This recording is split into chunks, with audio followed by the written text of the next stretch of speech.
Chapter 21, Molecular Orbital Theory, Section 21.8, Symmetry-Adapted Molecular Orbital Theory. Before studying the symmetry-adapted molecular orbital theory, one must have a solid understanding of molecular symmetry. I taught this topic in inorganic chemistry, and I made a YouTube playlist of my lectures on inorganic chemistry right here. I used Inorganic Chemistry 6th edition by Shriver et al. And 7th edition by Weller et al. In the 6th edition, Molecular Symmetry is Chapter 6. In the 7th edition, Molecular Symmetry is Chapter 3. So in my playlist of the lecture videos on Inorganic Chemistry, the first video is this. You can download my PowerPoint file and click this. You get to the playlist and see the first video on molecular symmetry. This is about point groups. And after the first video, there are 20 more lecture videos on the same topic, molecular symmetry. The last video is this one. I think there's a total of 20 plus videos on molecular symmetry. You do need to invest about 30 hours on molecular symmetry to have a solid understanding, but if you just want to have a basic understanding of point groups and character tables before studying this section, you can watch at least the first 3 videos in this playlist. So the first one is point groups. The second one is to determine the point groups for several molecules. The third one is the character table. Symmetry-adapted molecular orbitals are delocalized over the entire molecule. The symmetry-adapted MOs belong to the irreducible representations of the point group of the molecule. For example, methane CH4 belongs to the T sub D point group tetrahedral, and its symmetry-adapted MOs belong to the A1, A2, E, T1, and T2 irreducible representations in the TD point group. Water belongs to the C2V point group, and therefore the symmetry-adapted MOs of water belongs to the A1, A2, B1, and B2 irreducible representations in the C sub 2V point group. Over here we have the character table for the C2V point group. This is the point group. This 4 are the operations. E is the identity operation, that means doing nothing. C2 is rotation about the z-axis for 180 degrees. Sigma V is symmetry operation, symmetry plan. The XZ plan is the symmetry plan, so we can do a reflection via this XZ symmetry plan. There's also a YZ symmetry plan in water, so we can also do another operation with respect to this symmetry plan. There are 4 irreducible representations: A1, A2, B1, and B2. So A1 irreducible representation, that means when you do this identity operation, rotation, sigma V with respect to XZ plan, or sigma V with respect to the YZ plan, the molecular orbital will be symmetric. There's no change in sign. What if you have a MO that belongs to A2 irreducible representation? Of course, when you do identity operation, that means doing nothing, no change. When you do C2, no change. But over here, when you do reflection with respect to XZ or YZ plan, the sign of the MO will change. When you do B1, you can see -1 here, -1 here. That means when you do C2 rotation or reflection with respect to YZ plan, the MO will change sign. For B2, when you do these 2 operations, the MO will change sign. So mostly we need to focus on the negative ones. All right, here, here, here, here, and here, here. So these 6 are negative ones. That means the sign of the MO will change when you do corresponding operations. We can also assign those irreducible representations to some like simple functions like x, y, and z. For example, z function, it's a1 symmetry, x function b1 symmetry, y function b2 symmetry. Because if you just imagine a vector along the y-axis, when you do a C2 rotation about the z-axis, the sign of this or the direction of the vector in the y-axis will have to change the direction. So that means changing sign. Or if you do a reflection with respect to xz plane, well, the vector that's in the y-axis will have to change sign. Alright, so that's why you see -1, -1 here. So x, y, z correspond to b1, b2, and a1. We also have x2, x squared, y squared, z squared.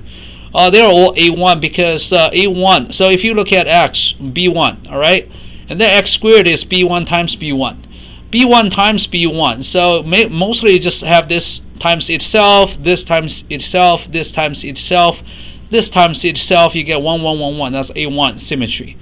Y squared, same thing. You need to square all those four numbers individually. You get 1, 1, 1, 1. That's a1 symmetry. What about x, y? X times y. So this 2, you get a 1. This 2, you get a 1. This 2, you get -1, -1. So it's going to be a2 symmetry. So x, y is a2 symmetry. What about x, z?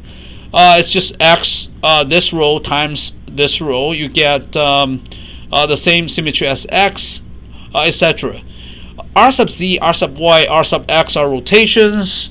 Over here, R sub z is to rotate about the z-axis. So the rotation can be represented by a circular arrow. And when you do identity operation, when you do C2 rotation, the circular arrow does not change its direction. But when you do reflection, the circular arrow will change its direction. Therefore, we have -1, -1 here. So similarly, we have the rotations about x and y axis. Again, +1 means symmetric, -1 means anti-symmetric. The character table can be used to determine the symmetry of p orbitals that are proportional to x, y, z. We can also determine the symmetry of the d orbitals. The d orbitals are proportional to x, y, y, z, z, x, x squared minus y squared, and 2z squared minus x squared minus y squared. So we can use this character table to determine the symmetry of atomic orbitals. And also we can use the character table to determine the symmetry of dipoles, because dipoles are proportional to x, y, and z. So you can see the three dipoles in the three different directions, x, y, and z directions, are b1 symmetry, b2 symmetry, a1 symmetry. Also, we can determine the symmetry for the polarizabilities. So if you have a matrix of polarizability, you see a bunch of elements such as x, y, y, z, z, x, x squared, y squared, z squared. You can determine the symmetry of those as well. The character table can be used to determine the symmetry of rotations. Over here, I think I mentioned this. When you see, for example, two -1s, that means this rotation operation will change sign. All right. Now let's look at the symmetry-adapted MOs of water. They should belong to the A1, A2, B1, B2 irreducible representations in the C2V point group. So we're going to look at a few MOs. Over here, we have 1, 2, 3, 4, 5, 6. A total of 6 molecular orbitals for water. But now let's look at the left side, the right side. What are they? Over here, those are just atomic orbitals of the oxygen atom, alright, centered at the oxygen. This is just the 2s orbital of oxygen, 2pz orbital of oxygen, 2py orbital of oxygen, and 2px of oxygen. And you can see I assigned those symbols of irreducible representations for those atomic orbitals. 2s always symmetric, no matter what you do, it's A1. 2pz, it happens to be symmetric with respect to all four different operations. Which for identity operation, right? That's number one. The second operation is rotation about the z-axis for 180 degrees, so that's not going to change sign. The third operation is to have reflection with respect to, for example, this symmetry plane, no sign change. Another symmetry plane is perpendicular to the screen, and again, no change in the sign of the MO. So this is also A1. This is B2. This is B2 because first, when you do rotation, the sign will change. The gray will go here, the white will go here if you rotate this atomic orbital 180 degrees. And also, this is B2 because if you draw a symmetry plane here, right in the middle, cutting through the screen, and you do a reflection about this plane, and then the sign will change. So that's why it's B2. This is B1 because first, when you rotate this, the sign will change. And also, if you do a reflection with respect to the plane of the screen, the sign will change. So it's B1. And also, we are looking at atomic orbitals of the hydrogen atoms. There are two hydrogen atoms, one here, one here. They can have the same phase, all right? And then this is A1 symmetry. This is symmetric with respect to all four different operations. You know, one identity operation, that means doing nothing, a rotation, and also two reflections because we have two symmetry planes. One symmetry plane is the screen, just right here, the surface of the screen is one symmetry plane. Another one is perpendicular to the screen, cutting through this middle point, all right? So that's why it's A1. This is B2 because when you do a rotation, you know, just like this, when you do a rotation, the sign will change. And when you do a reflection with respect to a plane perpendicular to the screen, so this plane, I'm just cutting through this, the sign will change. And you do a reflection, the sign will change, just like this. And now, how do the atomic orbitals on oxygen and the atomic orbitals on the hydrogen atoms interact? You have to make sure that you use atomic orbitals with the same symmetry. So over here, A1 will interact with this A1 and this A1. This B2 will interact with this B2. Nothing will interact with this B1, so this B1 is just going to be non-bonding. All right, this B1 is going to be non-bonding. I'm going to just draw B1 right here. So it's from B1, right? B1. Okay, these three actually are degenerate energy levels. Px, Py, Pz have the same energy. All right, so just we'll draw a horizontal dash line to here. This is B1 because there's no interaction between this B1 atomic orbital with the hydrogen atoms. Okay, if you look at these two hydrogen atoms, they do not have any B1 here. There's only A1 and B2. Now let's look at B2. So this is B2, and we see a B2 here. So we have a B2 here, a B2 here. All right. So when you have two B2, they interact just because they have the same symmetry, and also they have fairly close energy level. So I predict the interaction will be fairly strong. So over here, this one will be lower to here. A new B2, this one will be kind of shifted up to here. So this will contain a bit more atomic orbitals from hydrogen. This one will contain a little bit more character from the oxygen. But again, this is B2, this is B2. They keep the B2 symmetry. Again, if you do a rotation, the sign changes. If you do a reflection about this plane, the sign will change. Same here. If you do a rotation, the sign will change. If you do a reflection with respect to a symmetry plane that's perpendicular to the screen, again, the sign will change. The black will go here, the white will go here. Alright, finally A1, A1, A1. So it's a little complicated. You have A1, A1, A1. You know, how do we kind of draw the interactions? One way is this. If you're familiar with MO theory, you can just do this just right away. You form three A1 molecular orbitals. But for me, I usually do this. I find this A1 and I pick one of these two. Alright, which one? I'm going to look at the energy levels of this two. You know, which one is closer to this A1? I think this looks closer to this A1. That means this two will interact more strongly. So I will allow this blue and this blue to interact first. And then I will shift the lower orbital down and higher orbital up. And now I get this new A1, this also a new A1. So I got two new A1s already in the middle. And then I will allow this A1 to interact with this A1. So we have these two A1s. I will shift this down All right, because when you have two orbitals interacting with each other, the lower energy orbital will become even lower. The higher energy orbital will become even higher. So when you have this interact with this, that will shift this one down. So this one will go here, and this one should be bumped up a little bit. All right, so this one was maybe here, and then after interacting with this, it's bumped up a little bit.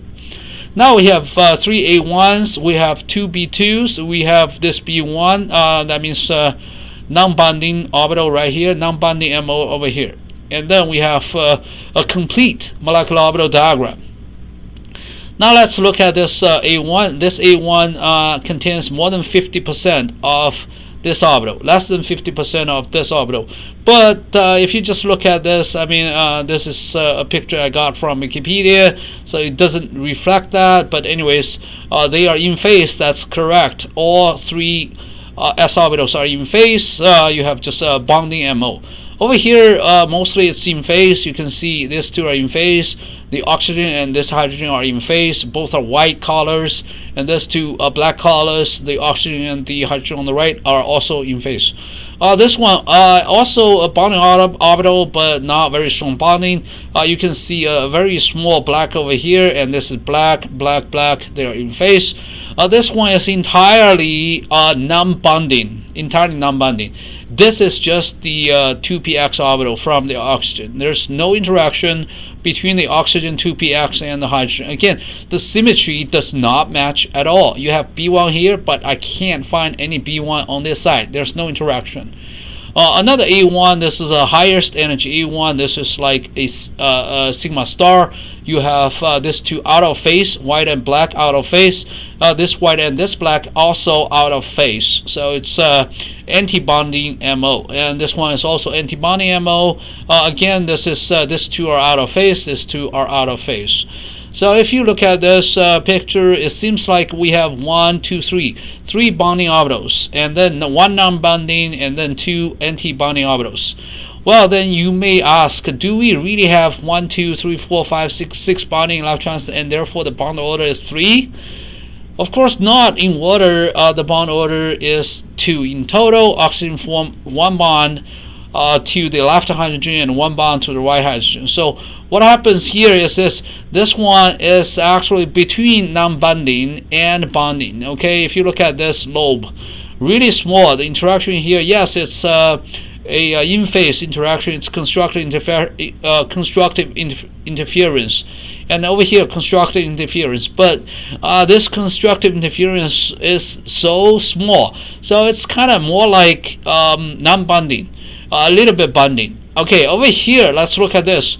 Mostly it's bonding, because you can see strong constructive interference between these 2 white lobes, and also very strong constructive interference between the 2 black lobes. However, if you just cut this p orbital into 2 halves, all right, the top half does not really take part into the interaction.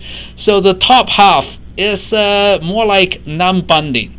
So this is also a mixture of non-bonding and bonding. This is a mixture of non-bonding and bonding.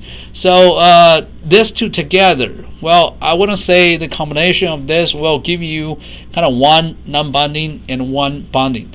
This is almost completely bonding. All right. So although you have 3 bonding orbitals fully occupied by 6 electrons, essentially the bond order in the water molecule is 2. Just because over here we have also non-bonding character from those MOs. These two are just definitely anti-bonding. This is 100% non-bonding. Over here, 100% non-bonding. Alright, let's look at the MO of water again. This time some different pictures. I think I generated all those pictures using computational chemistry software. We have the character table here, and hopefully you understand what those numbers means. +1 means symmetric, -1 means anti-symmetric or changing sign. Alright, this E means identity operation. This is rotation about the z-axis for 360/2 degrees, which is 180 degrees. Sigma V is a symmetry plane that contains this principal rotational axis. You have XZ plane, you have YZ plane, that's why. And you have 4 different so-called irreducible representations. Why such a name? Well, it's from actually linear algebra. You might have to take a more advanced linear algebra to fully understand group theory. But for now, let's just look at a few MOs. This is definitely bonding MO. You see strong constructive interference.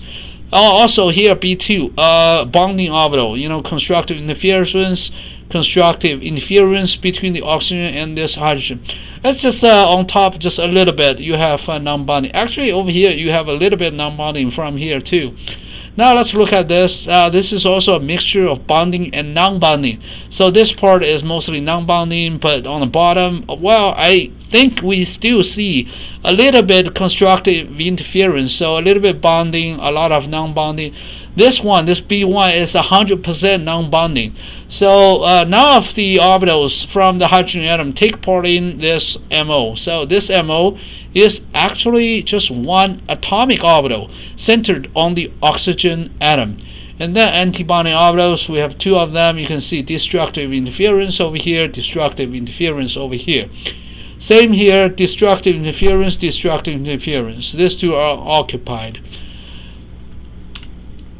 Now let's look at methane. Methane is more complicated. Methane belongs to this TD point group, and in this TD point group, we have A1, A2, E, T1, T2 irreducible representations. And the 4 carbon-hydrogen bonds can be described by, well, this 4 wave functions. The first one belongs to the A1 symmetry, completely symmetric. And then the last 3 belong to a so-called T2, irreducible representation. This T means triply degenerate. All right.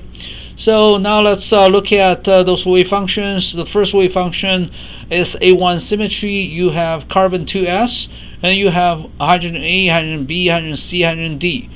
All contribute to this MO. So what does this mean? This means you have just the 2s orbital of carbon at the center, and then surrounded by 4 1s orbitals of the 4 hydrogen atoms, and all those atomic orbitals are in phase, so it's completely symmetric. Now T2, that means you have well, some negative signs here and here, here and here, here and here. So I'm going to show you just one picture, one of the T2. All right, so over here you can see you have 1s orbital at these 2 corners, white color, and also 2 1s orbitals from hydrogen, blue colors, and then a p orbital. This is px, centered on the carbon atom, and you can see constructive interference over here between this px and this 2 1s, and also you can see constructive interference between this lobe of 2px and this 2 1s orbital. So this is indeed a bonding orbital, but it's kind of strange. In the middle there's actually a planar nodal surface that you can use to cut this CH4 into 2 halves. The left half is constructive, the right half is also constructive interference. And also we pay attention to the delocalization of the MO. This is just one MO delocalized over the entire CH4 molecule.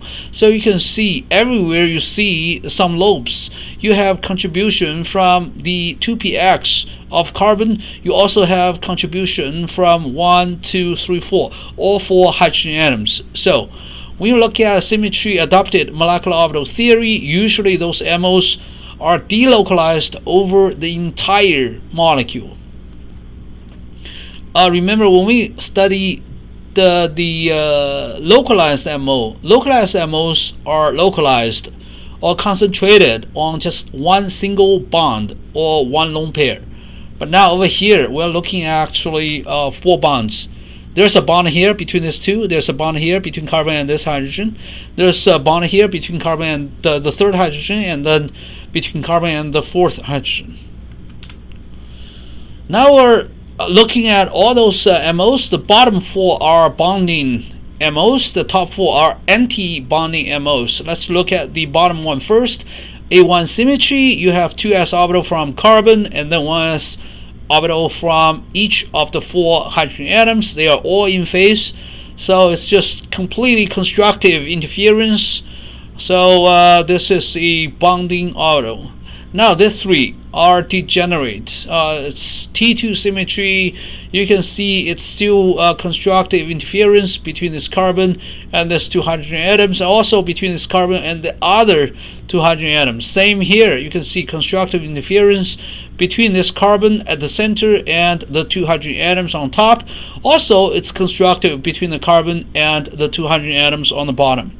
Same here, constructive interference. Now, destructive interference. On top, you have red on top of this carbon, but the two hydrogen atoms are blue.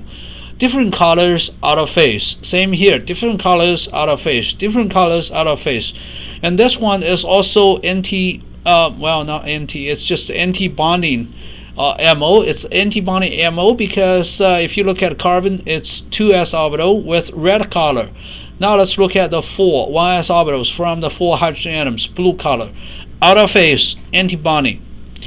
Now, just in summary, we have a total of 8 MOs, and 4 are bonding MOs, 4 are anti-bonding MOs, and indeed we have actually 4 bonds. So approximately the bond order of this, and this, well, are just 4 ones. Bond order is 1 1 1 1 approximately.